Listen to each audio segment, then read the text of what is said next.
Good afternoon, everybody, and welcome to the meeting of the Council and Trade Union Joint Committee on Thursday, the 22nd of February, 2024. It is 2 o'clock, so we are convened. I have item number 1, apologies for absence. Councillor Bassam Mahfouz will not be joining us today. Are there any other apologies for absence? Yes, Chair, we've got a number of absences. Perhaps we can give them to Keith after the meeting and then we can zip through the agenda. Please do. Yeah. Number 2, urgent matters. There are none. Item number 3, declarations of interest. Are there any declarations? There are none.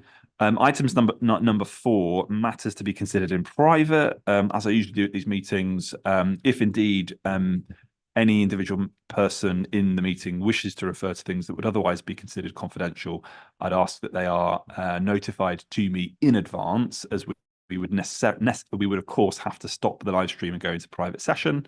I believe employee side item number 2 has been withdrawn, so I think we should be okay in terms of my reading of the rest of the agenda.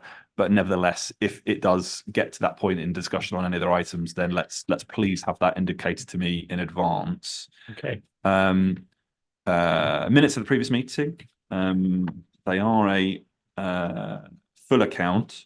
We might wish to have a conversation about whether, given that we do broadcast these meetings at the moment, that we maybe go to an actions-based minute system, because of course there is a public record that's very accurate, and it just might be helpful for the purposes of the Secretariat, but we can have that conversation. Great. But are there any corrections? No, if it helps, could we agree the minutes? Yeah, we'll get straight to the agenda items. Yeah, I mean, Yep. unless there are any corrections, yeah, I mean, yeah, fine. Great. Agreed. Are they agreed? Agreed. Fantastic. Thank you. Employee side items. So the first I have council budget and proposals. I'll kick off on this one. This is one of our standing items, which is we're always seeking assurances and confirmation on this item. Obviously, we've seen the cabinet report in terms of a budget, and we're happy that the council is able to set a balanced budget. Obviously, times are tough and difficult, and will be difficult going forward, particularly with a lack of funding from central government, our ability to raise income also, and also seeing a number of authorities across the land issuing Section 114 notices and being in terrible difficulties, and we don't want to be there, obviously, at all. But you know, we are obviously looking at the increasing demand, temporary accommodation, homelessness, along with adult social care, children's services. You know, the core services have really got so much demand, and it's difficult to with our base budget to cover the bases. Really, it's becoming increasingly challenging, and obviously we've always said in the past, which is, and I think you guys have accepted this, which is that we don't want whole-scale reorganizations where we have mass redundancies and whatever, or mass job cuts as well. And I think you've given us, over a period of time, some assurances that that's not the intention. It's about having the resources to deliver the essential key services that we're here to deliver. And I think, obviously you'll confirm that, or not, as the case may be. But so we are happy that we're able to set a balanced budget. Obviously, there's the precept and the adult social care element, which is going to be a difficult one for residents and many of your employees who are actually residents, because the council tax is going to go up, and with the cost of living crisis, etc., it seems as though we're being hit from all angles, and that's the way it is, unfortunately. But it's not a nice place to be in.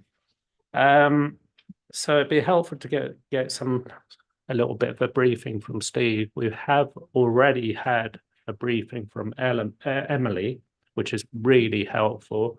Yeah, and we know the stark situation that we're in, and now, but also going forward.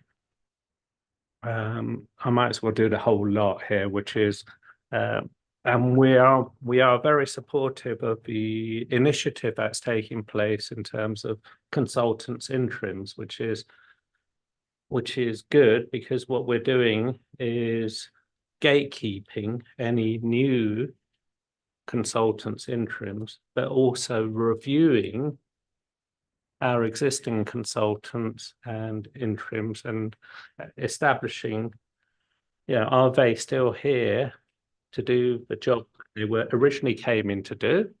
Or are they here to do other projects? And should they be here? And should they be charging the cost that they're charging? Should their companies be taking such a big major slice of the action as well? And if there are permanent posts, then they should apply for those posts. So, this is something that we from a trade union side want, which is posts to be advertised appropriately and filled appropriately, and not for this council to be hemorrhaging lots and lots of money. So we are very supportive of this initiative, and we've been told that we'll be receiving monitoring updates in terms of what's happening, etc. And also, we've been working very closely with HR more recently on the Adecco to permanent process, which is also important, because when we've got circa 500-600 agency staff, not exclusively on Adecco contracts, but many are, that we should look at a mechanism of filling posts permanently, albeit on the basis that redeployees have first bite of the cherry in terms of this, because we've got, you've got a responsibility to avoid and mitigate against compulsory redundancies.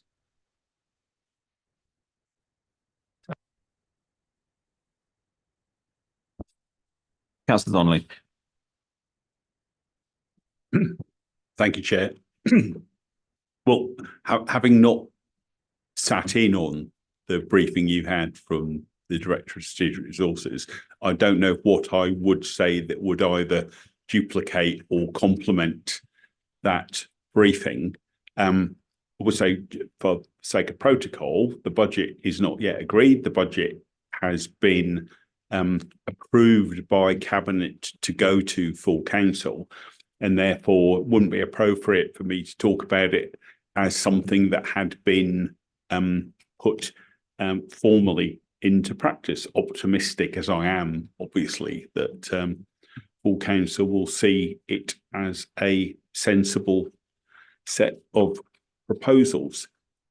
I guess the other thing I'd say is there's nothing spectacularly new about it, and nothing really we haven't talked about in the context of previous meetings of this forum.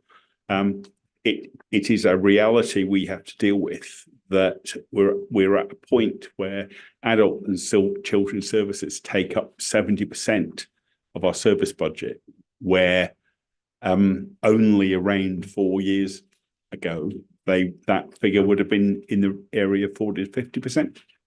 Well, I mean, that kind of shall we say fiscal trauma can't happen without there being a knock-on effect on the rest of the organisation. We haven't generated extra money to that degree. I've spoken in the past about us being in a fortunate situation through our borrowing and investments, whereby we have, because of capital spending we've not been in a position to make because of the collapse of the many parts of the economy after the Truss Kwarteng disaster.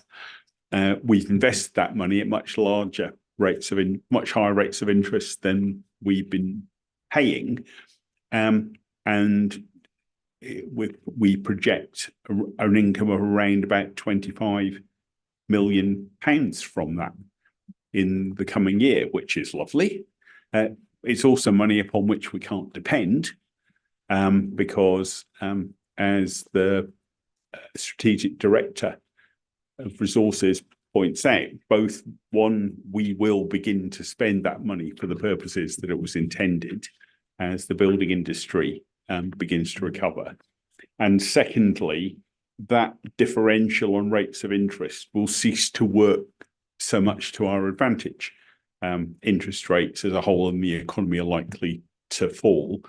And so the income on that which we hold as a balance will not be as high.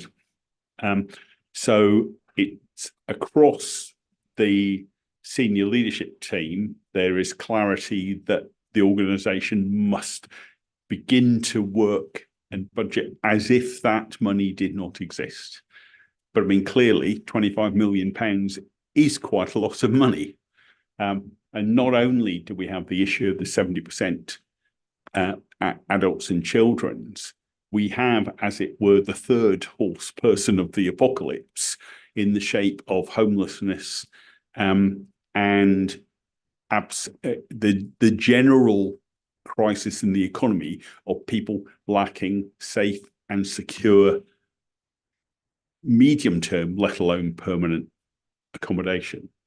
I call it the third because for us, it's been kind of in the background. For other councils, even some in London, it's the single biggest point of crisis and the thing that is bringing them to the Section 114 notices to which you referred, Sukminder. So we have built in growth to both children and adults. In a way which, if you'd asked me a year ago, I'd have hoped that wouldn't have been necessary. But things have continued to get worse within those sectors, and we've had to respond to that.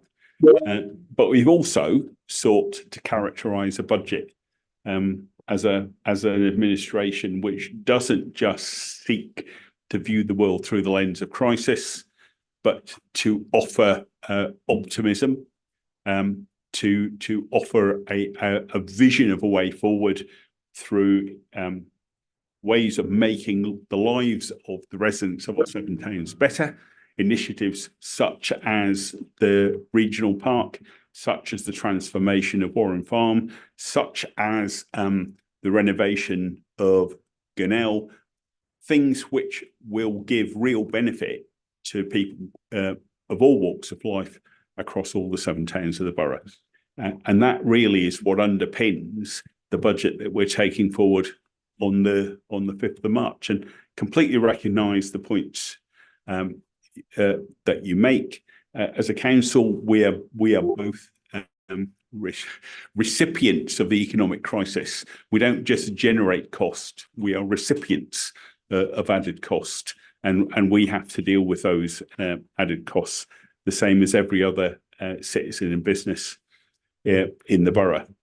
Note and thank you for your comments about our work on increasing the proportion of our employee base which is permanent. We think that's a sensible thing to do for a whole range of reasons, and we'll continue to work hard to get the best balance possible in terms of permanent and flexible temporary employment. Do you want to come back? Yeah, thank you for that, Steve. In terms of the consultants' interims and the review and the gatekeeping, I've got a further request, which is, can we please agree that consultants or interims should not be leading on any reorganisations that we have within this authority, please, because they're here for a period of time. They're not here to see it through. And they're gone, they take the money and they go. But we're left with picking up pieces. So what I prefer to happen is for actual council employees, permanent employees or employees to run with the reorganization, the design and the actual implementation of that reorganization. And I allude to something that may be happening at present. So I'll come in here. So the structure of the organization in its paid staff is a matter for the head of paid service, and it's not a matter for this committee, or indeed, definitely certainly not a direct objective that I can instruct as either leader or Steve can as the cabinet member with responsibility for sort of the people element of the business. I think it's fair to say, look, on interims and consultants, as we all know, the organisation's been through a period of change over the last 2 years, as we've seen a new chief executive and an entirely new senior leadership team take up their posts. And of course, as any senior leadership team will do, take stock of the structure of the organisation and its ability to deliver against the council plan that we set, but also our statutory responsibilities and the external inspection regimes that local authorities are subject to, not least Ofsted, of course, CQC, who've decided that they are, they're imminently going to be with us, but also the increasing expectations of the social housing regulator and, of course, the new Office for Local Government. So, there is an extent to which the structures of the organisation are going to need to make sure that we are match fit to be able to meet all of those objectives. And there are going to be circumstances, particularly at points where chief officers leave the organisation, that we are going to have to use interims. And of course, we certainly use interims and agency staff in parts of the organisation where the labour market's so substantially changed that, of course, it can, in certain circumstances, be more attractive for the employee to be a contractor. And we know that's the case in children's social care, for example, where there are plenty of circumstances, and it's something that is live and works throughout that sector. As I know that we all know, whereby social workers will come back to the same organisation that they once were permanent employees as contractors, because they can achieve higher than NJC scales and gradings that we apply to them, and of course be in much more control of their own caseloads. And unfortunately, in the labour market, it's an employees market at the moment because of the fundamental lack of qualified professionals and so many of the qualified accredited professions, whether it's social work or planners, building inspectors, anything that requires a professional qualification or indeed a membership of a professional body. So that, there are always, unfortunately, going to be circumstances in which we do need to use interims. As Councillor Donnelly has rightly said, we are in that phase now as an organisation where we want to bed down many of the structures and we want to bed down many of the decisions that have been made. Practically, I can't speak for the head of paid service, but I imagine what the head of paid service would say to me is that if we created a rule whereby nobody on an interim or who was here on a contractual basis could be involved in conversations about restructures, then why would we have interims and to be brought in to do precisely those purposes? So if the question is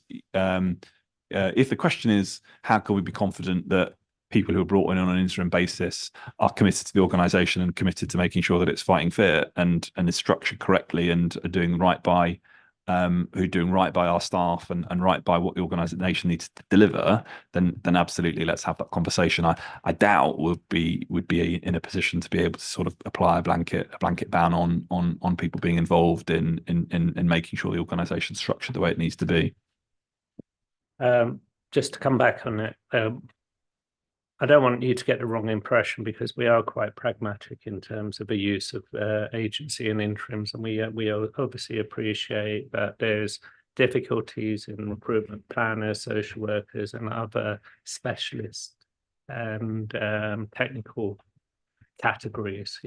So there is a time and a place for them, and sometimes they're not the last resort. Sometimes they're the only resort, which we appreciate, but it's but it's about the scale and the quantity, which is alarming to us. But perhaps in terms of the issue about reorganisations and the leading of these reorganisations, we'll take that matter outside of this meeting and have that discussion. Yep. Yeah, thank you very much. Do you want to move on to item number 3? Oh, no, sorry, Mary, go ahead. Sorry, didn't see you. Yeah, sorry. I just think it is important because it's sometimes about a language that is used and things like that. Because just a comment that you just made there, Peter, when you said it's an employees market, I don't think that what I would say is the working class of Ealing staff group feel that it's an employees market, because the low paid in Ealing feel pretty downtrodden and their views are not heard and things like that. I think that for a professional qualified staff, we accept that and that they are. And I think that that's wrong, and we need to work closely with our counterparts across London on how we control that, because it isn't acceptable that we're kind of held to some kind of ransom by different roles where they can demand whatever and things like that, and that we have to pay those, because that isn't helpful.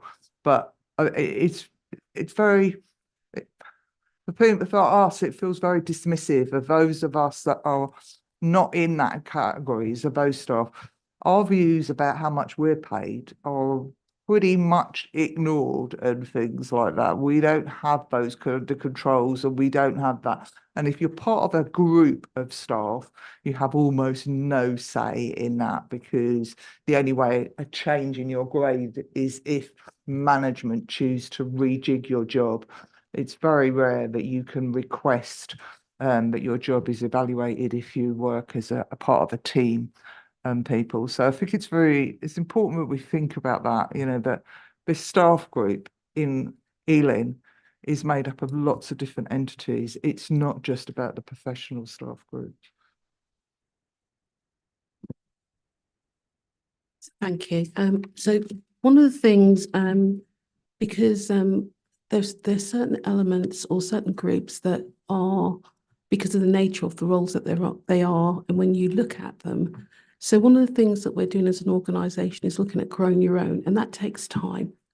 And I think that because there are not enough candidates in the market in some of these fields, and some people have retired, and some have chosen not to be in local government. There's a whole range of things, and the market is what is driving some of these salaries. We do work with London councils across the piece to look at what it is that we can do differently.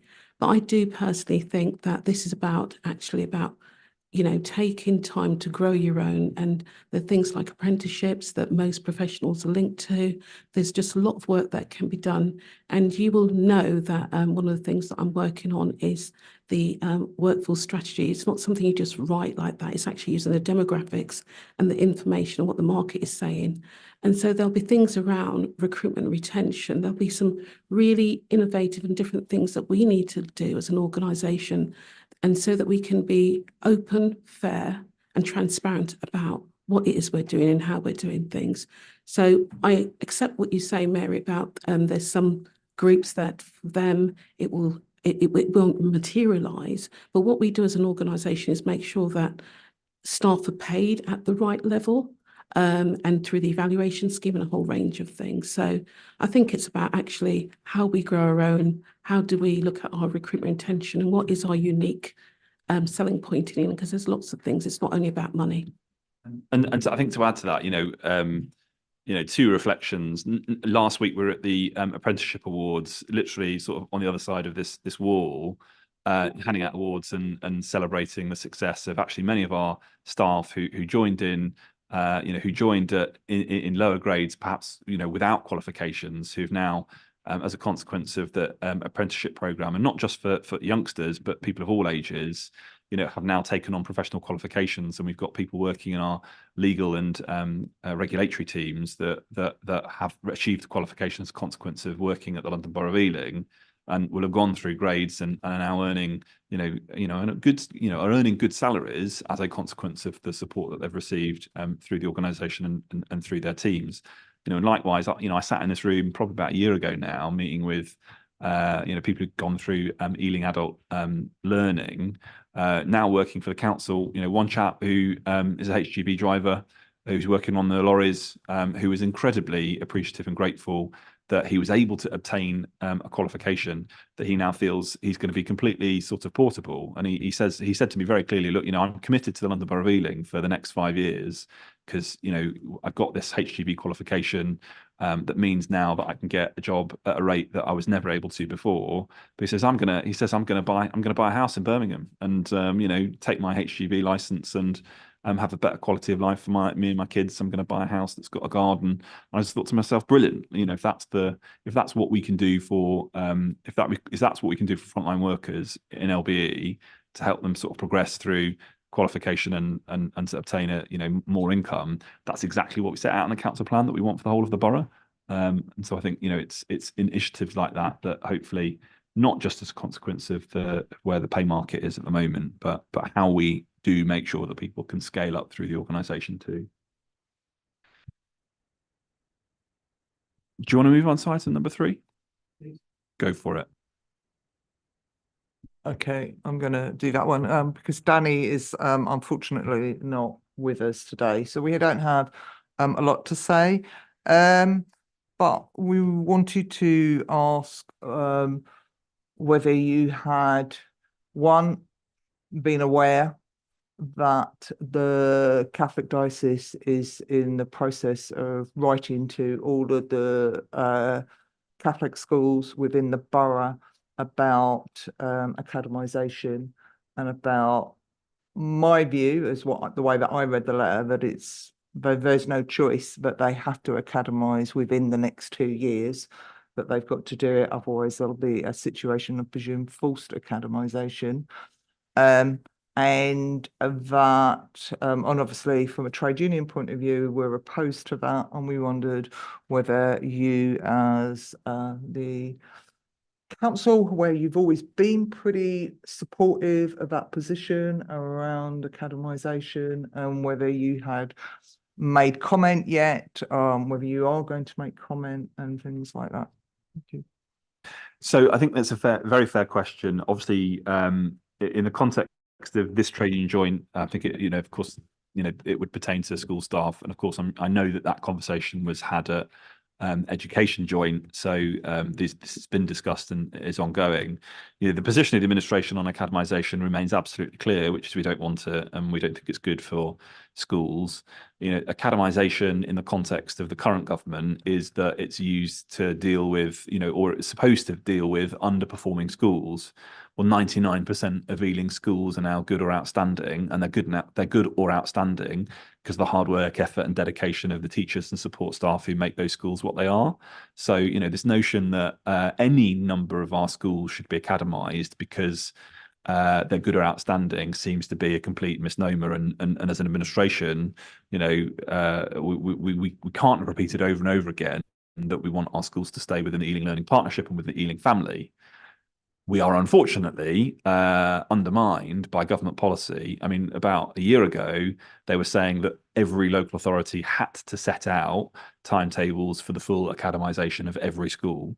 They've subsequently backtracked from that position, which is good. But of course, in that context, we had to start making plans that could salvage as much of the relationship between the local authority and the Ealing Learning Partnership with any future configuration. They're all mothballed now because the government have withdrawn sort of that directive.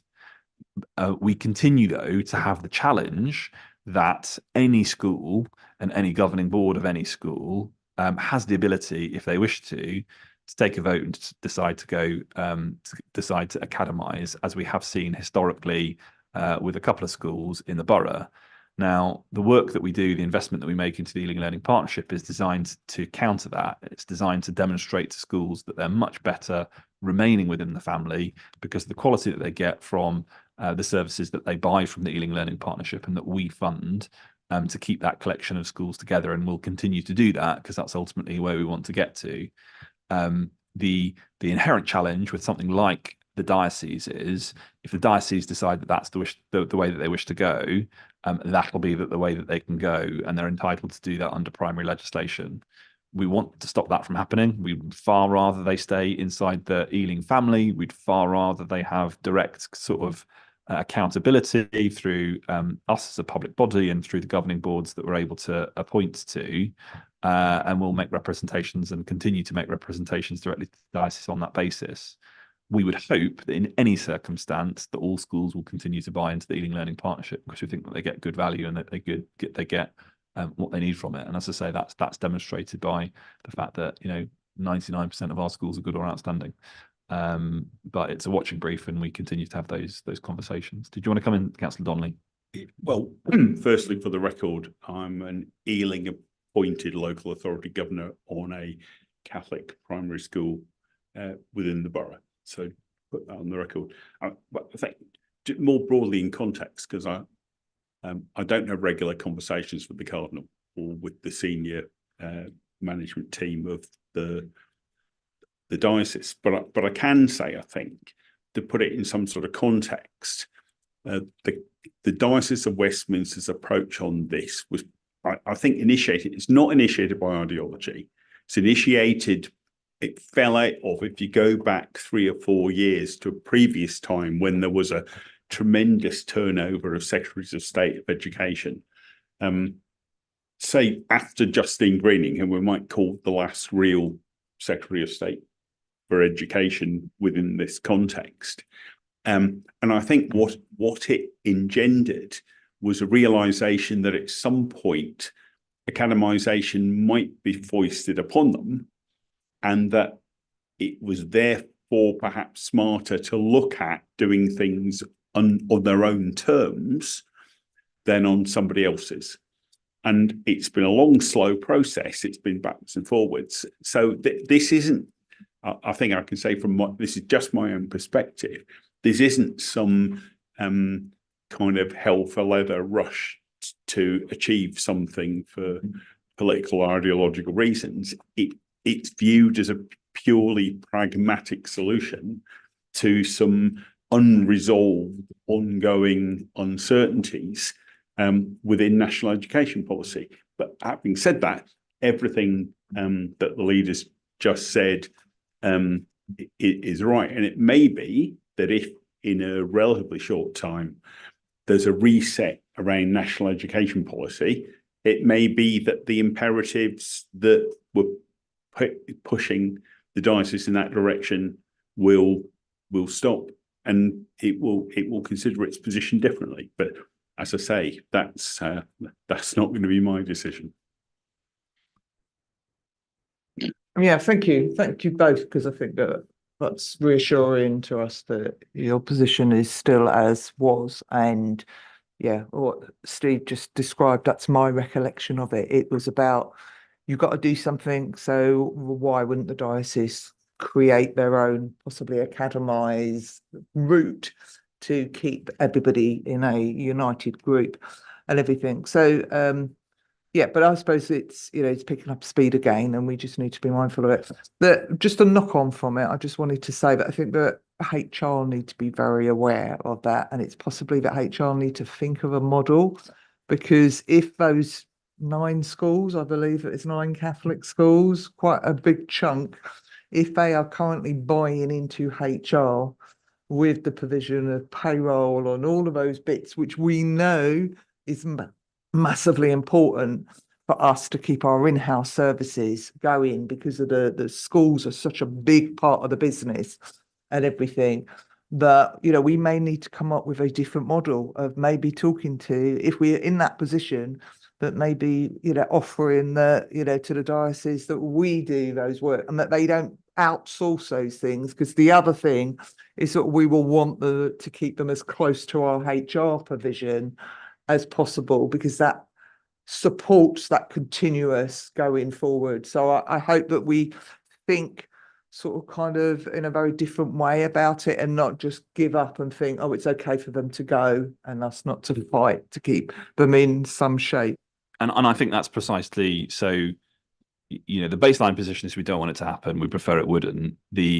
Just as we do inside the Ealing Learning Partnership with all of our current schools that do buy into services, because of course the model was challenged, many moons ago, and that's how the Ealing Learning Partnership effectively came about, was to sort of, be the first port of call for any school. And we still have a situation where we've got current academies that have already academized that do buy into the Ealing Learning Partnership. So we want to continue to do that. And quite frankly, I don't know. I haven't spoken to the Cardinal either, but I do know from discussions and soundings with others that probably, if in the circumstance that it happened, it would probably be the model anyway, because I think they get value.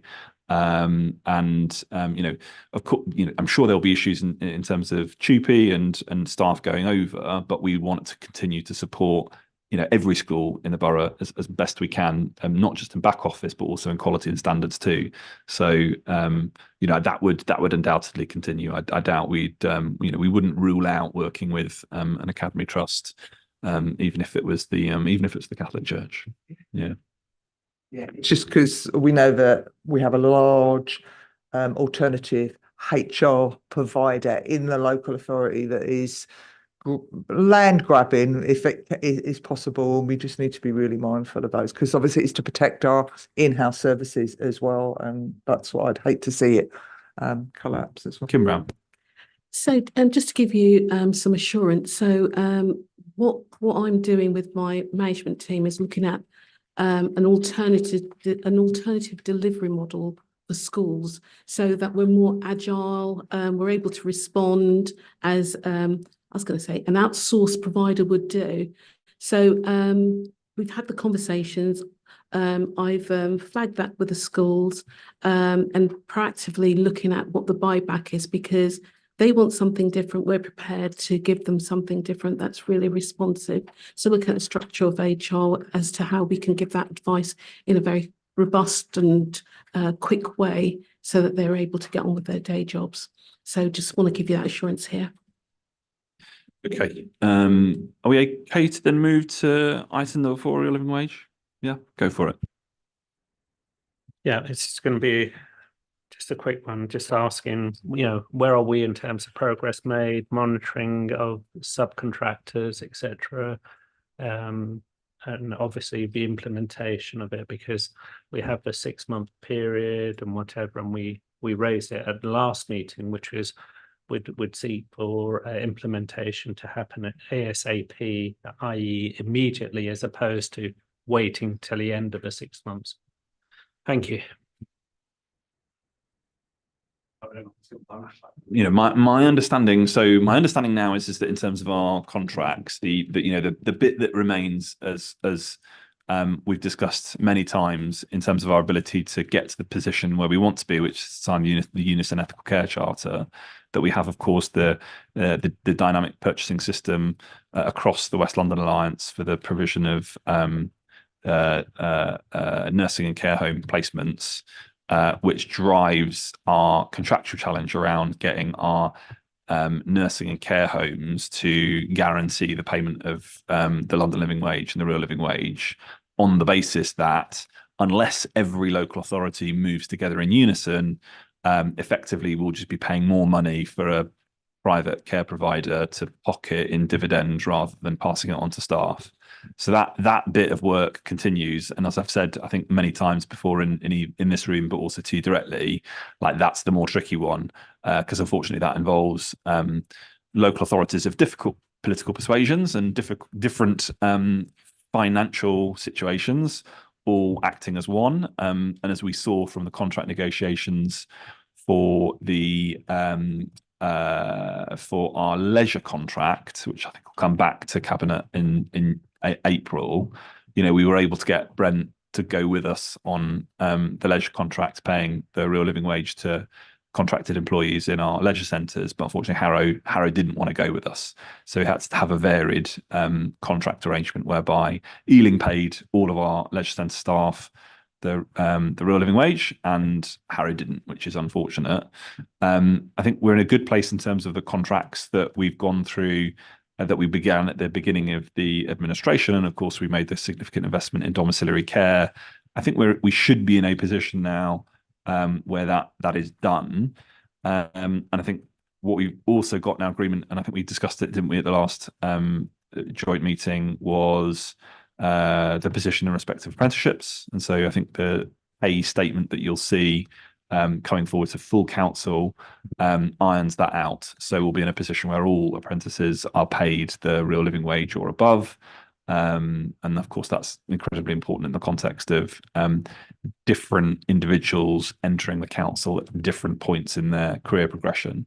So that's quite important. I think, is there anything else to add, Kim? Have I covered it all off? Or Chair, if I may, so the issue around the real living wage is it will be resolved. However, there's a conversation that we need to have with our TU colleagues around the whole apprenticeship strategy and a whole range of things that we want you involved in relation to career pathways and a whole range of things. So that's a separate conversation. But the real issue was in relation to the real living wage, and that's going to be resolved shortly. Yeah. So just a couple of things on that. I think that you know, it is great that we've made this progress. I do think it's really important that we keep this as a regular item and that we constantly are aware of it, because you know, our concerns are, and I still don't know whether, for instance, our catering contract, which is where this all kind of fell out, didn't it? And we were really clear with it all and everything. And a lot of your work has been driven from what we achieved with that one. But, you know, we're still really conscious and really worried that these are very low paid staff.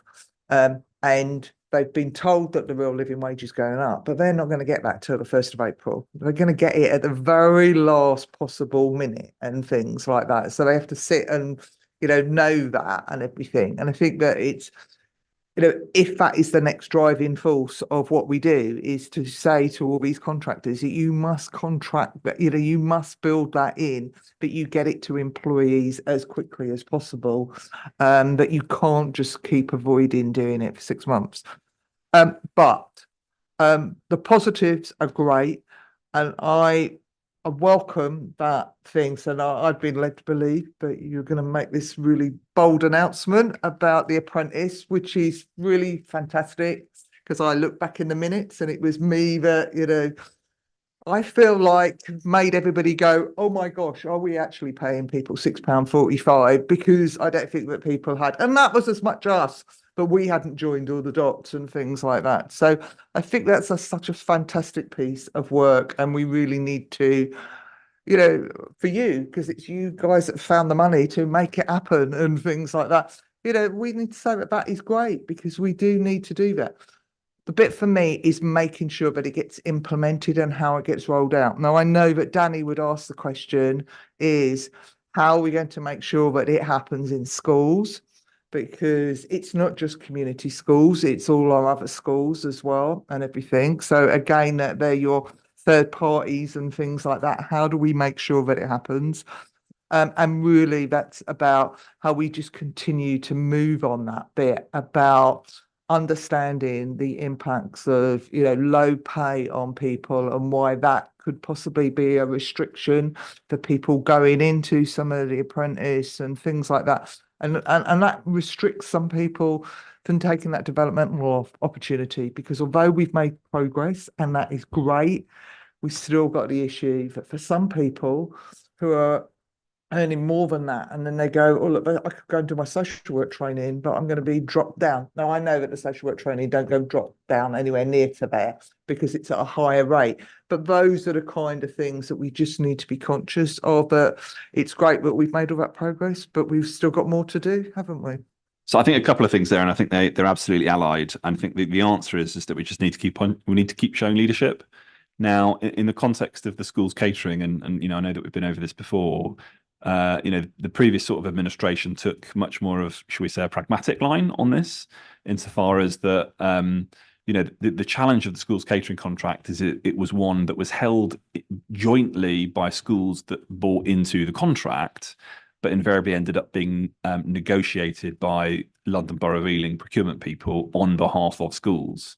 So I think the previous administration were in a bit of an invidious position that they sort of felt that, you know, if they used their soft power providing the procurement support, that schools would go off contract. And they would prefer that schools didn't go off contract, and therefore perhaps allowed schools to pay less than they should have been paying. The new administration took over and made it absolutely clear that we're not going to be in the business of helping third parties to procure contracts that enable people to be paid less than the real living wage. So we simply said no. The consequence of that was that there are schools, and we know, who then came off contract, right? And that's the consequence. Thankfully, it hasn't been that many. It's been, you know, single digits, but that is a consequence. And it's been a consequence that they'll live with, and they call as their challenge in relation to their own financial positions. And, you know, and I feel for head teachers who've faced significant cuts in the budgets that they have and the pressures that they've got to be able to sort of balance their own books, just as we do. On apprenticeships, look, I mean, I've spent 3 years standing on platforms talking about apprenticeships and saying that, you know, historically they've been used to circumnavigate minimum wage legislation, to, you know, have apprenticeships in business administration earning, you know, pounds, and you know, it's no decent apprenticeship at all. I think where apprenticeships invariably started and where they've progressed to are two different places.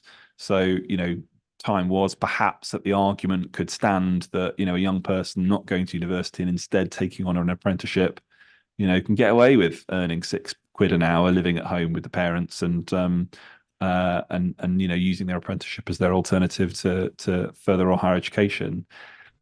The argument just doesn't stack up anymore, because actually, as apprenticeships have become much more mainstream and much more recognised as decent routes to achieve qualifications, you know, we can't make them not accessible to people who can't rely on alternative sources of income, or indeed being in a family home whilst they take an apprenticeship. So, you know, getting to this position has been important. We're going to have to, just as we do encourage employers to become living wage employers, and just as we encourage them to make sure that all of their contracts are a real living wage, this is the next thing. And the work that we're doing as part of the economic development, and some of the work that I know that, you know, is happening to sort of sort out those teams, that's become a central thing that they do. It's not just like getting in developers to build homes anymore. It's like talking to employers to make sure that they're good employers, and that they do all the things they need to do that are right by their workers, and encouraging more qualifications and higher wages across the board. And, you know, we've got a KPI in the council plan that talks about getting more real living wage employers, and we're making progress. So, you know, we can't make commitments and make expectations of other people unless we're doing it ourselves. And, you know, from April we will be. So that's hopefully going in the right direction. Any more, or do we want to move on to number 5, Caroline? Okay, that's going to be me. Trying to think earlier what I was going to say and what I'm not going to say and things like that, because it's I'll be honest, it's a very emotive subject and things like that. So obviously, you know, seeing us, so we're coming at it from two angles. All right. So obviously we are representatives of the 15 staff who are currently at risk and are very likely to be put on notice any day now of their redundancy and them exiting and everything. So in connection with that, we have raised these concerns already, but I think it's important that we make comment, and but it is recorded here. Consultation was appalling. And that's very rare for me. I've been around here for 40 years and I've never experienced anything like it. So it was clear that the officers of the council that made the decisions, and consultation, it wasn't consultation. The meeting wasn't started. We are in a position that we need to think about what we're going to going forward, and we're going to consult with you, and a possible outcome is that we will cease the service. The consultation meeting began with the saying, we have made a decision to cease the service. So the staff felt massively patronised, massively ignored, massively, what was the point? What was the point of them? Because if those decisions have already been made, why are you consulting with us? Because you're pointless. You're actually consulting with us because you're not consulting with us. So we had all of that. We did put our colleagues and everything. We tried to come up with alternative proposals. It was going to be an impossible task because none of us had the £4 million that we were being told is short. The big thing for me is if it's £2 million costing, they've known that it costs about that much for the last 10 years. How much it costs, and we've had nobody manage that, nobody look at how we run that service. And then the £2 million for the digitalisation that was needed. They again have known that for the last 10 years that this service had to be, it's run on analog systems. And we've all known for a long time that the telephone systems were going to be digitalised. So to use that now for the staff, find that really disingenuous, but you've used that as, oh, well, we haven't got that money.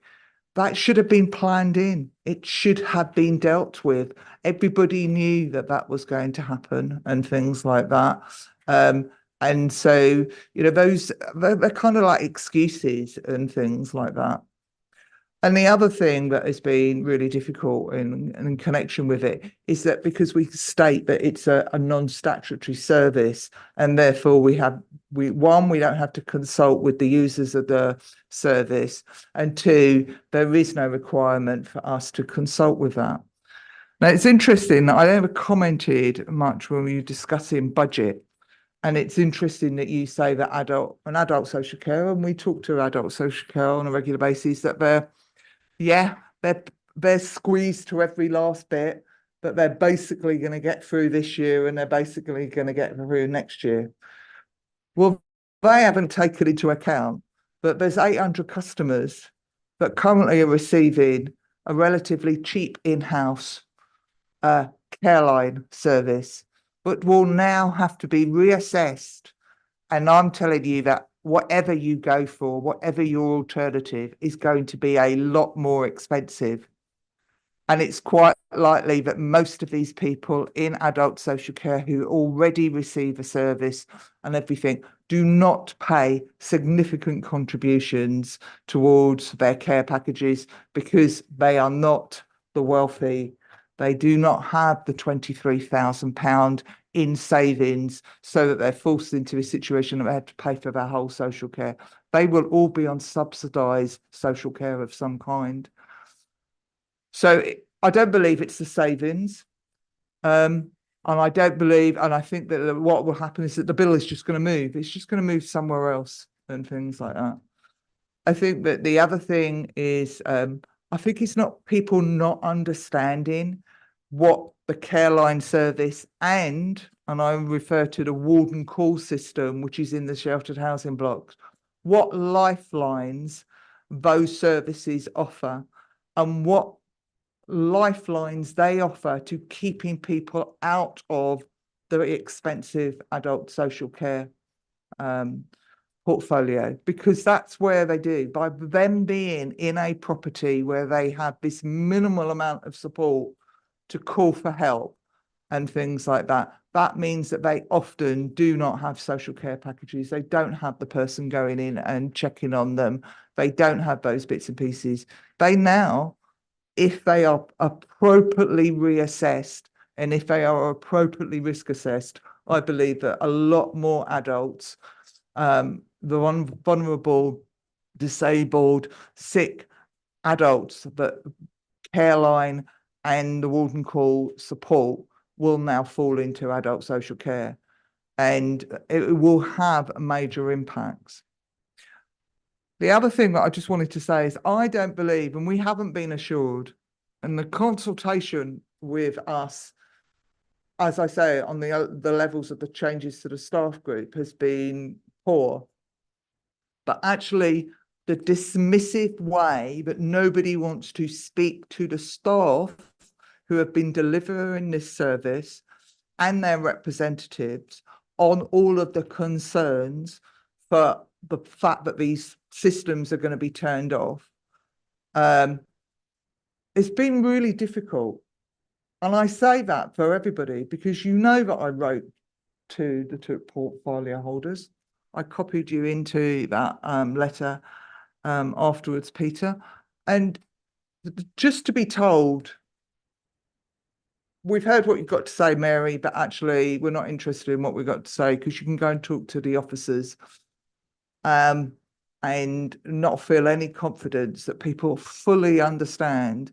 Now, I'm going to go back again and I will have a further conversation with the strategic director about raising all my concerns about where all the fire alarm systems are going to go, where the smoke detector systems are going to go, where the vulnerable adult that gets locked out because they've accidentally wandered out of their flat and haven't got their fob on them, so they can't get back in the building. Currently, they press the alarm button and it goes through to Careline and Careline can let them in. That's not going to exist going forward because you're not going to have an out of hours service for those things. That isn't somebody that is going to meet the social care need for social care support, but they do need support. And you are going to have loads and loads of situations like that. I just wanted to say also the warden call system. So for people who understand, the Careline is the system that covers the whole of the borough and things like that. And it's whether you're in sheltered, in having a private service via because you're a private customer or through a housing association or through the private customers, the adult social care customers. Warden call system is what you have in your sheltered housing blocks. And the proposal is now, without any consultation with us, because we've not been consulted, the staff group were only told this last week, that they're going to disconnect all the warden call systems as of the 1st of April as well.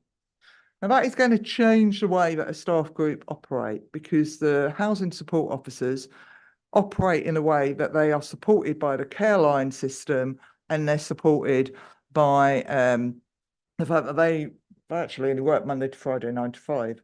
So nobody will be able to contact their housing officer the rest of the time. So I don't know what you deal with, how you deal with the crisis when it happens on a Saturday. But for that just to be told that that is just being turned off and there feels that there needs to be there is consultation with the residents, that has now happened. You have written to the residents, but you didn't talk to the staff group that this is what we're going to do.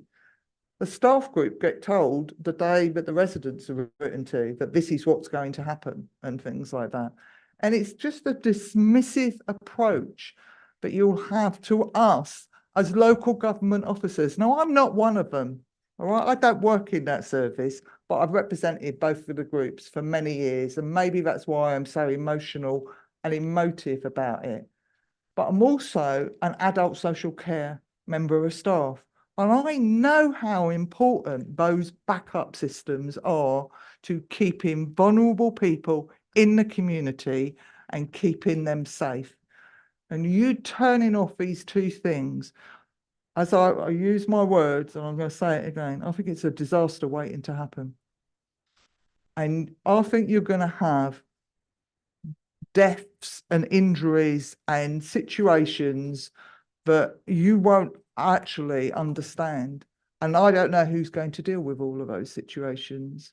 And I don't want to have to feel the pressure of the staff that are left picking up because somebody says, well, why didn't you know that Mrs. Jones was a bit, not very steady on her feet and things like that. It was going to be, well, hang on a minute, but that's not my role as a housing officer. That's not my role. My role is to say to her, you should perhaps ask for a social care assessment. But if they refuse to have a social care assessment, they are left in those situations. There are endless things about it, but I just think it's really important that you hear how disappointed we have been in the way that we've been treated as a staff group. And it's And I do think that you're waiting for a disaster to happen, and I do think it'll happen. Thanks, Mary. I mean, look, I've given sort of great latitude on you to be able to sort of make that statement to the committee. Obviously, you know, there is an ongoing consultation with staff and with recipients of the service. So, I mean, you know, we're not really in a position to be able to get into the details of it, other than to say, you know, I'm certain that there are things within your presentation that would otherwise be questioned, or you know, there would be answers to, but you know, we can't do that in this environment. This is a public meeting that involves members. You know, we are not the officers responsible for the consultation. What I will say though is that you know, we of course are interested in the fundamental central principle, which is the service that we provide to residents. And you know, I don't think at any stage we're going to be in a position where we won't have you know, vulnerable older adults in our minds in terms of how we deliver. Whether that's in terms of the social care assessments that are made in terms of what somebody needs, or indeed what we're trying to do right across all of adult services and the whole council, which is to have a different and better relational way of doing it. Quite frankly, look, you know, if there's a housing officer sitting in a housing hub who doesn't think it's their responsibility in the context of the welfare of an individual living in one of our properties or within the community, that if they see them frail, vulnerable, falling down, socially isolated, that they don't think it's their responsibility to make a referral or to plug them in to the right systems and processes to look after them, then I think we've got a problem in our housing hubs, and we're going to have to look at that too. But I'm sure it isn't, because actually every member of staff, regardless of the service that they're in, you know, knows what their responsibilities are fundamentally to like their neighbours and to the people around them.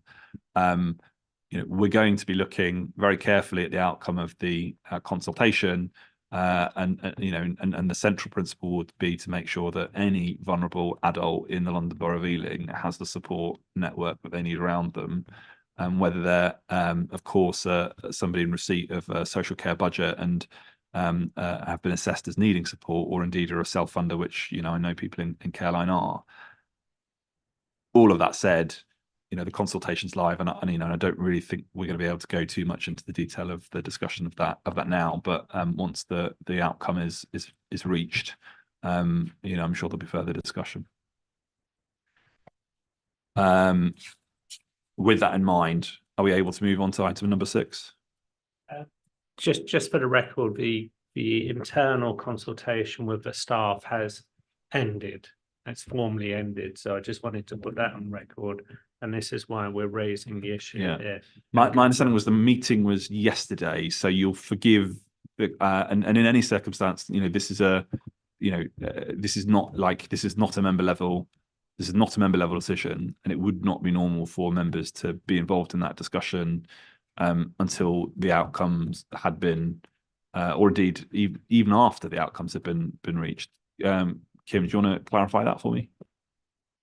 So consultation to staff ended on the 8th, and there was an evaluation of the counter proposals. There's a group meeting that was yesterday, and there are further meetings on the 22nd, 23rd, notice to attend individual meetings to communicate consultation confirmation, and then those are all the things to do with staff.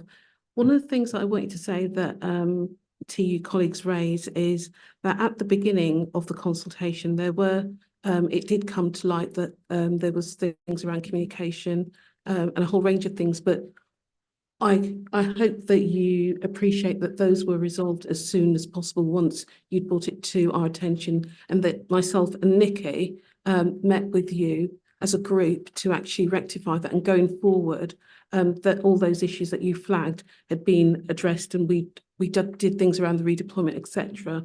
So I just I wanted that put on the record as well, that actually that was rectified. We listened and we acted and we worked with you. I think some of the things that you're raising, Mary, are in relation to service delivery, etc., separate. And as the chair has said, those things will be, you've raised them, those will be addressed separately. But in relation to the consultation with staff, we've gone through due process as you know, and we've had open and transparent consultation. And as I said, where we started is not where we ended in the end, because it wasn't right at the beginning, but we did work closely with you to rectify the situation. Yeah, I acknowledge that, and Kim and Nikki did apologise to us and accept that things could have been done wrong. But that doesn't change the fact that it happened and the staff were left with a very sour taste and things like that. And it did take the strategic director until yesterday to actually meet with the staff group and explain what had happened and everything, which is 5 weeks since the beginning of that and everything. So in my views, that's far too long. Something should have happened much quicker. So that's fine. I suppose it's the bit, isn't it, that I understand that it's it's not a member-led decision. I understand that, but you're our employer. And for us, that is really frustrating that we have this legislation or this process now that decisions are made and that nobody feels that they need to speak to us. But it's also the bit that I raise my concerns about is that it's the dismissive way that you don't want us to be good, hardworking, loyal local government officers, because actually we're just people. We're just in to do the job. And you don't want us to comment or raise our concerns about that if decisions like this are made, this is what we see as the consequences of them and the possibility of it. And I'm not expecting you to say anything more because you've said it. But however, I can't tell you that that's not how people feel. And I think that it's relative, but I, as their representative, tell you how people feeling. No, and I think it's entirely fair, Mary, that you do relay those feelings. As members, whether it's a budget process or if it's signing off a cabinet report, we've got to sort of weigh up a significant number of facts and a significant number of risks, and we've got to sort of be satisfied that there are appropriate mitigations for all of those things. And that that ranges from the position of employees all the way through to service performance, budgetary considerations, safeguarding considerations, a whole matrix of things that influence our decision making. And at the appropriate levels when key decisions come to us that are key decisions, those are the considerations. So it's not that it's never the situation that we only ever take a decision on the basis of a budget constraint. It's never the situation that we only take a decision on the basis of safeguarding. It's never the case that we only take a decision on the basis of our employees' feelings, and it's certainly not the case that we only take a decision on the basis of public sentiment. If we took decisions on the basis of public sentiment, we'd sort of we'd never get anything done because there's always disagreements on so many different things. I think the point being is, key decision or otherwise, we've got to weigh all of those things up. So it's not that we don't care, and it's not that we're not listening. It's that very often we have to do that in the context of so many different challenges and so many different influences. We deal with the world as it is, and not unfortunately how we would wish it to be. I would hope that one of the mitigations to staff feeling and staff sentiment is that they do feel through their trade union representatives that they've got advocates that can sit around tables like this and put those feelings forward, and that they are listened to, and that they're considered as part of that overall process. So, I appreciate that we're not able to go into the finite details of the outcome of that consultation in this forum, but you've done your bit, and you've addressed the meeting on those concerns.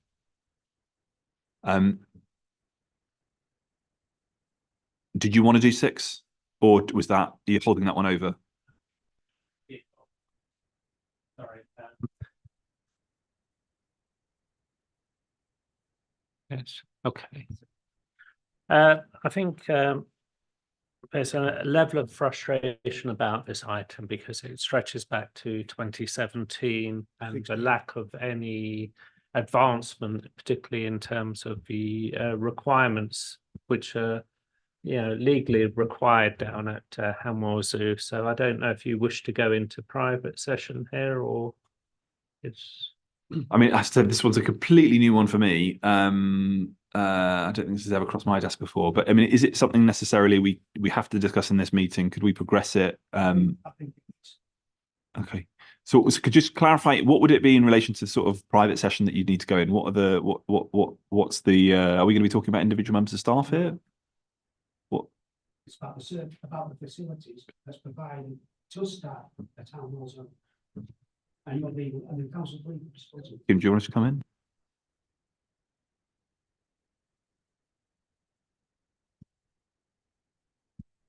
It's okay, it's on. Right, lovely, thank you.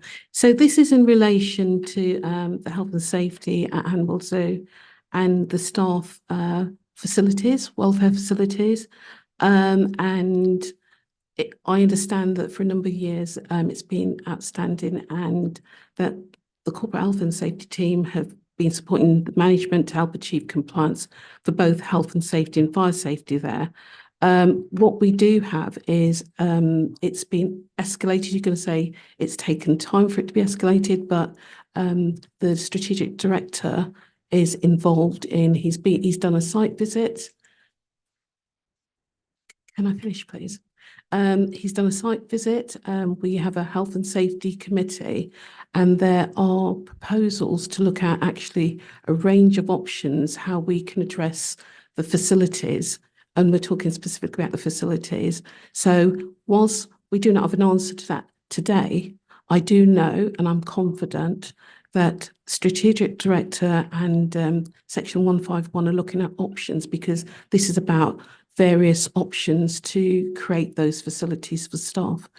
I would say that it's taken a bit of time, but what I would say to you is that my team have looked at the risks associated with it, and that the facilities that need to be in place requires some funding. And as I've said, that is now going to be addressed. So I don't personally think that there's anything to be gained by having a conversation about it here and now, because it's actually about the making the funds available to put those facilities in place. I think, you know, if we've identified a health and safety risk that requires either revenue or capital funding, it'll be on the council's risk register, and if it's an identified risk, money will be found. We will meet our statutory obligations. Since strategic director's visit, we have had a health and safety meeting in which we were told that a capital bid had been made for new facilities and it had been turned down. Councillor Donnelly? Chair, I know right at the start of the meeting, we had a brief discussion about format and context of agenda. This seems to me, as somebody who, like you, has had no background on it, the way to deal with this item is not for it to appear without any background paper, without any background briefing, where in effect we hear like a verbal, we hear a dialogue across the table between two people, at the end of which, to be honest, I'm not necessarily much wiser than I was before it started. So I'm, you know, if this is an appropriate piece of business for this committee, I'm delighted, as ever, I'd be delighted to hear it, but I'd like to understand the context in a way which would enable me to understand it much better.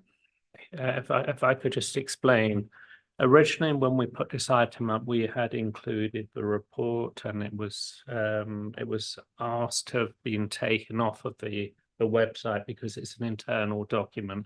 In that report, in the health and safety inspection report, it clearly highlights what the issues are. So that was the explanation of the item.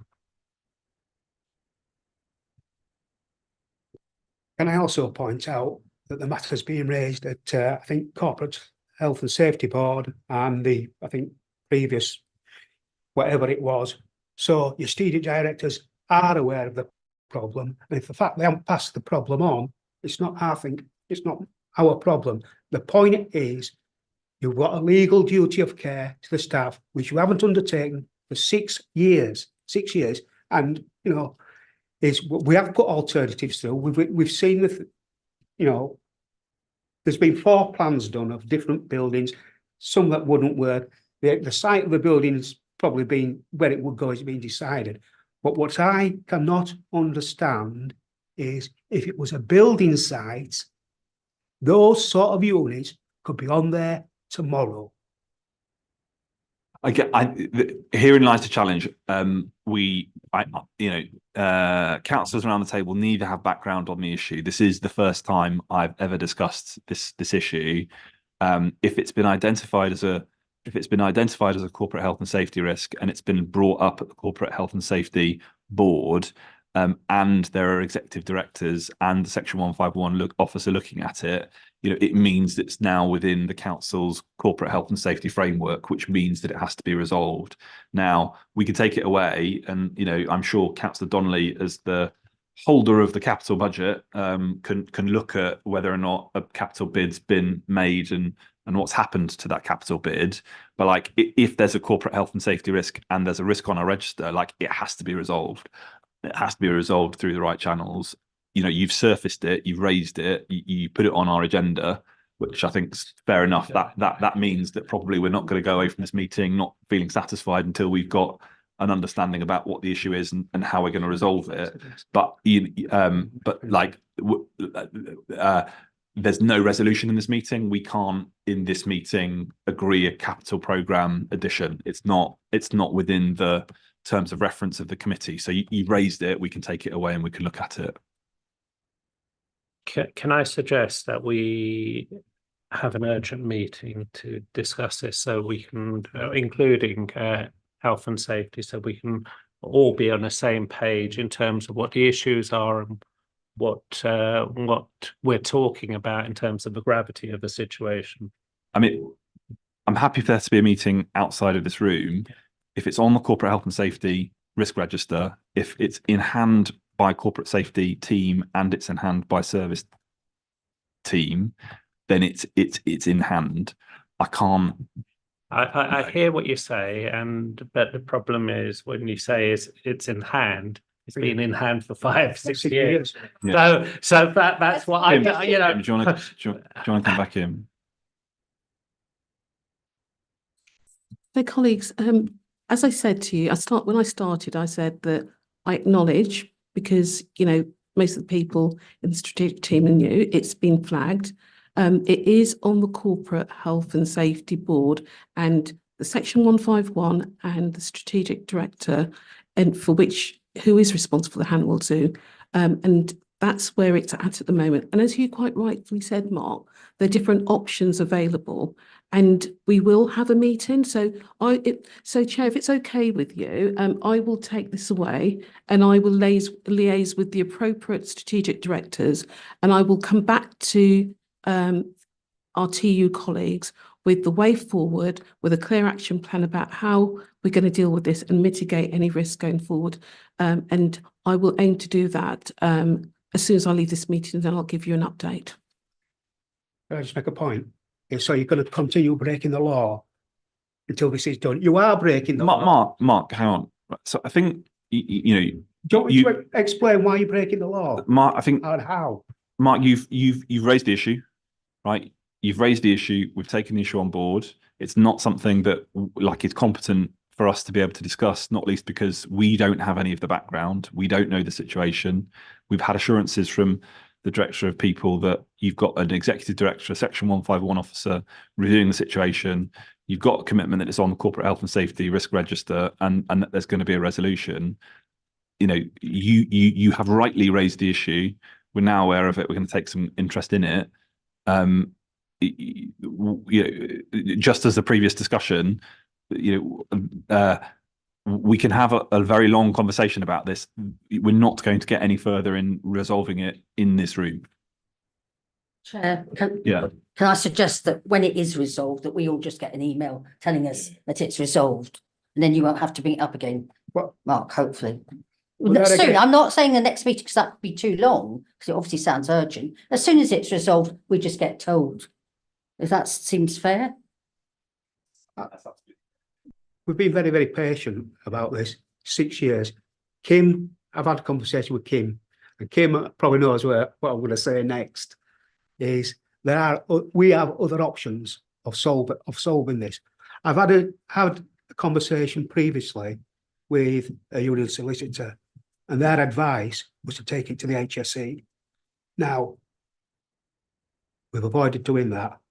So I want prompt action. And I expect really to have some work done in that yard and forget the more permanent buildings, this sort of accommodation that's used on building sites, put into that yard, probably by, I'll give you a couple of weeks. And Mark, I think, that, like, short of the chief executive going, Well, you know about it. but Mark, come on.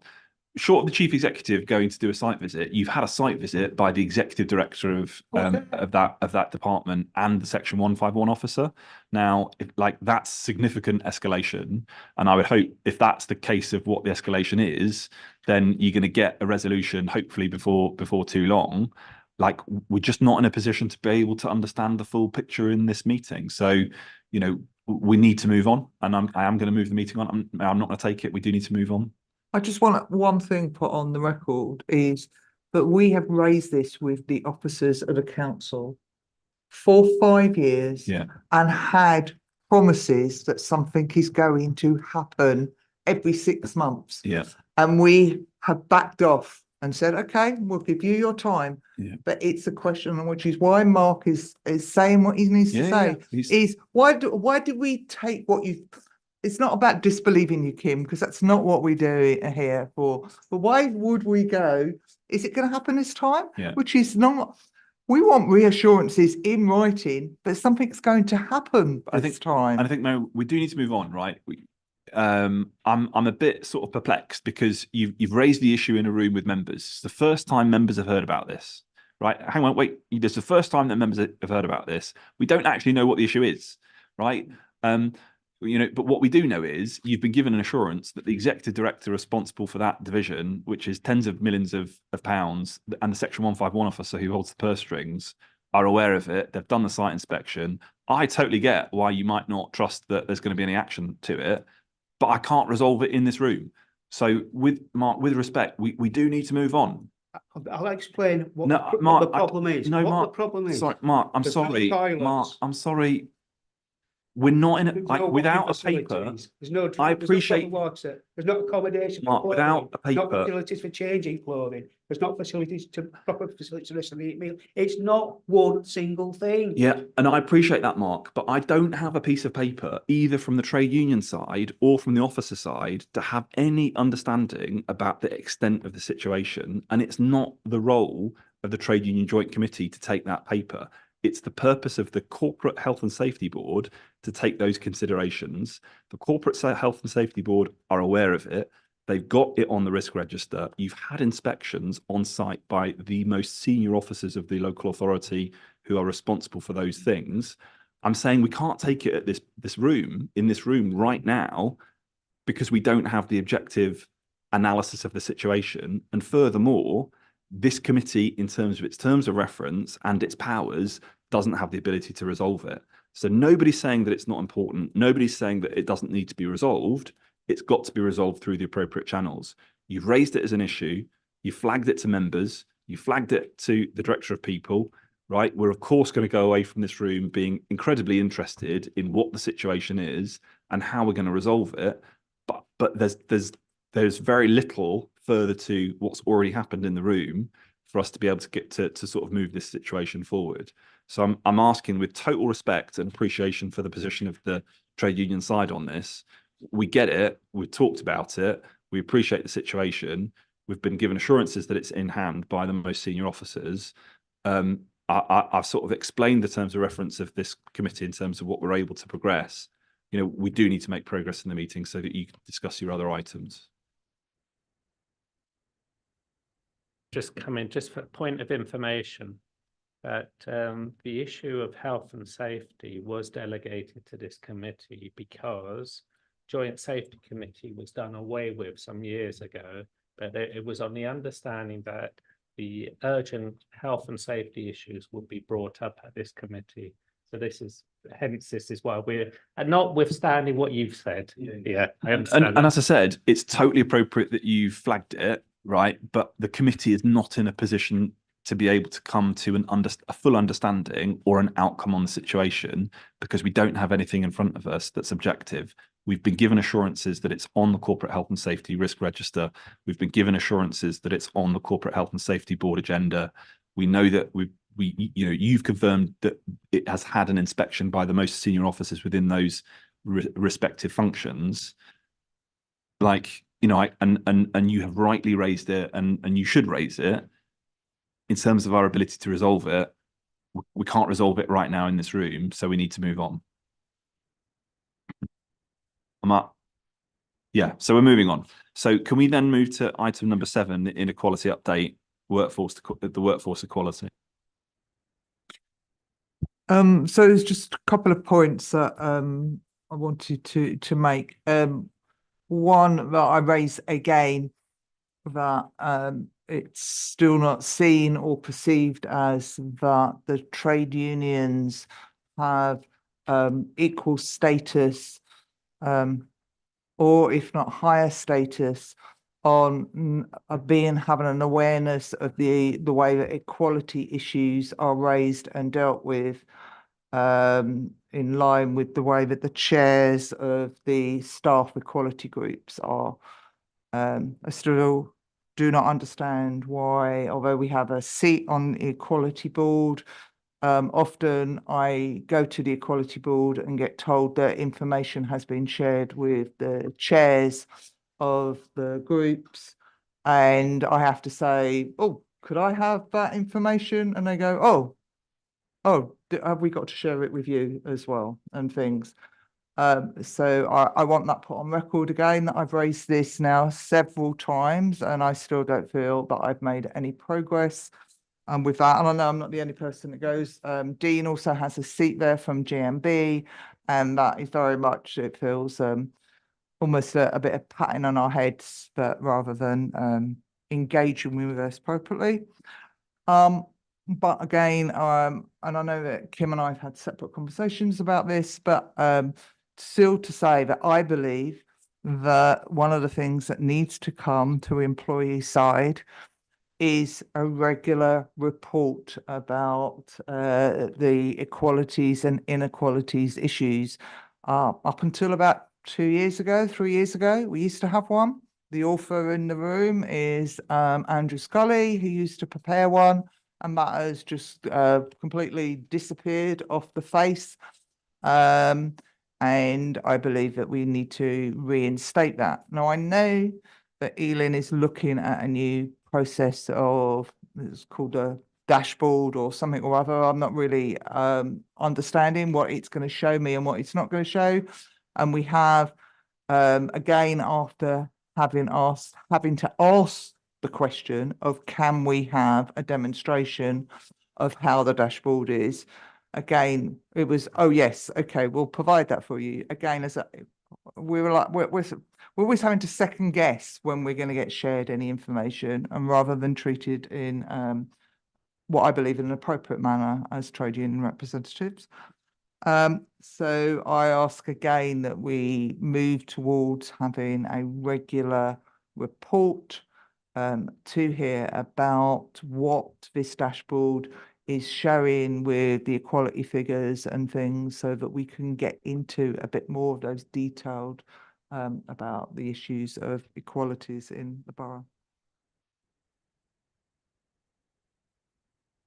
Okay, so thank you, Mary. So as you said, that you're part of the Corporate Equalities Board, and the issue about regular reports, what we will do is that we have to report to SLT on a quarterly basis, and it will be more information than just information in relation to equalities.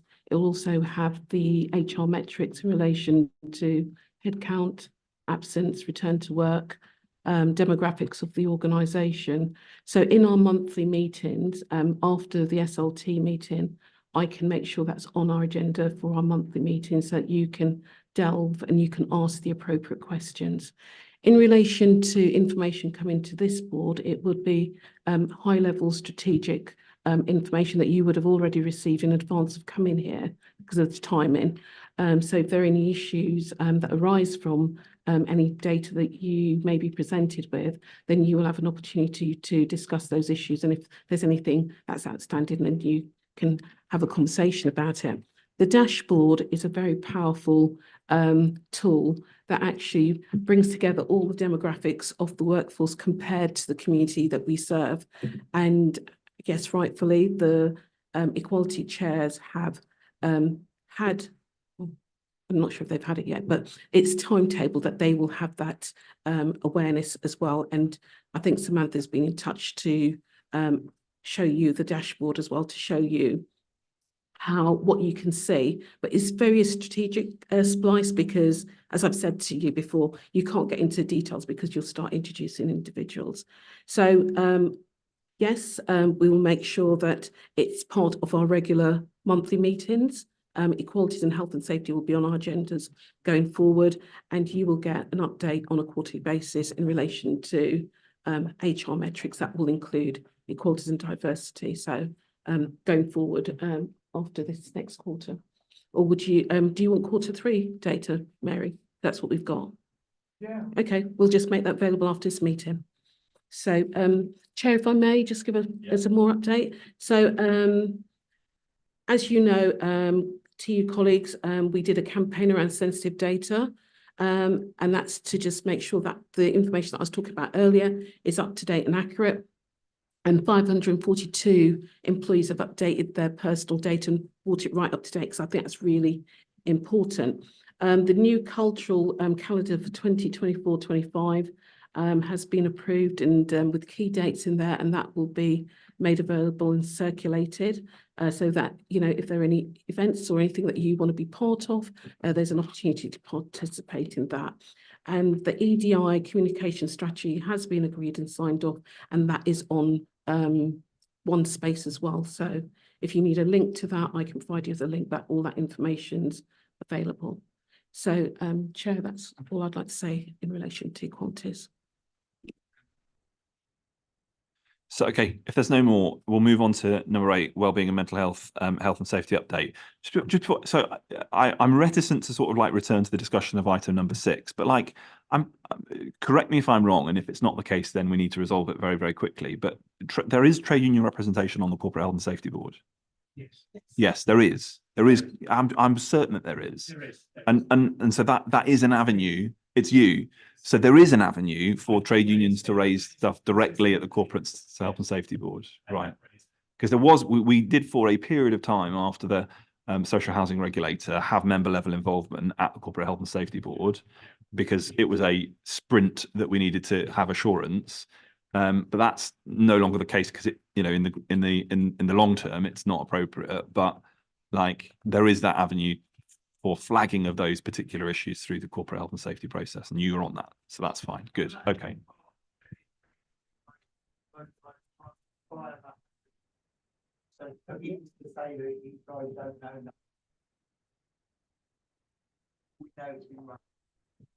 Well, either it's my fading memory, or it was never the subject of a discussion in any of the meetings that I attended. That's all I can. It may have been referred to in a way that slipped my notice what people were talking about, which would have been easy, which I can easily understand in the circumstances, but it certainly wasn't the subject of any discrete discussion.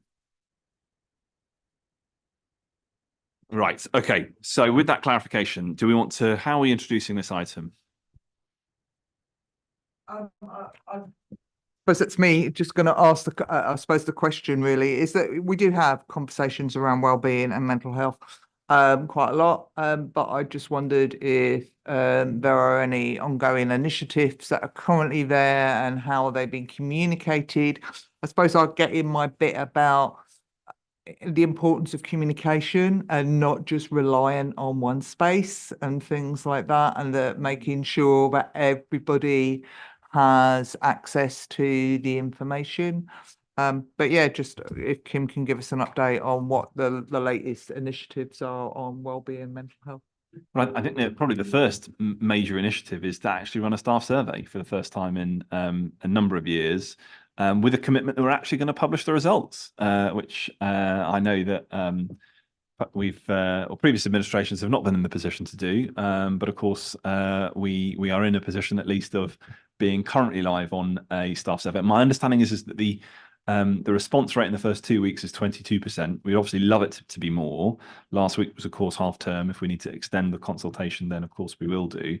But we would, we're going to be promoting that staff survey in a big way, and hopefully we'll get a high result. But I prefix what Kim's about to say, and I'll bring Kim in, and then we'll bring you back in if that's all right, Mary. So colleagues, so all my TU colleagues would have had sight of the employee survey before it went live. So thank you for your feedback. And as we've also said that, we want you to be champions, encourage your members, because we want to hear and get feedback from our employees so that actually we can work collectively on the action plans. As the leader said, we will publish them as well. So as you know, we've got the Council Employee Assistance Programme, workplace options. So we're reinstating, we've got a review meeting, and I think it was pre-COVID, you used to come along to those meetings. So you will be, if you haven't already received an invite, that you will be invited to the first bit of the meeting, and then we'll have the contractual meeting at the other end of that. So that's going to be really good. And then we're also going to be reviewing Good Shape, the council nurse-led absence provider, and that's also that you'll be invited to that meeting, and then we'll review the contract at the other end of the meeting. So just some stuff, Mary, when you talked about Good Shape, as you know, there's an app that allows staff to be able to report their sickness and then talk to a nurse. The app contains a wealth of health and wellbeing information. So it's not only about reporting sickness, there's just a range of things that staff can tap into. And since the introduction in April last year, it's gone up to 33% of staff that are reporting their absence. That actually it's gone up since that by 33%. And one of the things that I would say is that we've got mandatory training that you're very supportive of in relation to health and safety and well-being. We've had the introduction of the men's health and well-being group that's been widely received, and I guess Dean might want to say something on that, but we've been as supportive as we can. It's not part of our equalities group, but we recognise that men's well-being and men's health is important, so we've taken a different approach to that, and the feedback's been really positive. And we've got a range of things around money and emotions and dealing with children and young people, aging parents, and this is a range of things that we've been promoting as an organisation. And we've got drop-in sessions from a health and safety perspective. And what we're doing is we're going through the Mayor's Good Work Standard to look at if there's anything that we can do as an organisation. The accreditation would be lovely, but it's actually about making sure we've got the right foundations in place and that we're a good organisation to work for. So, Chair, I'll pause at this point. Thanks. I think, Mary, I did see you indicated that you wanted to come back in, and perhaps bring in Dean if you wanted to say anything. Yeah,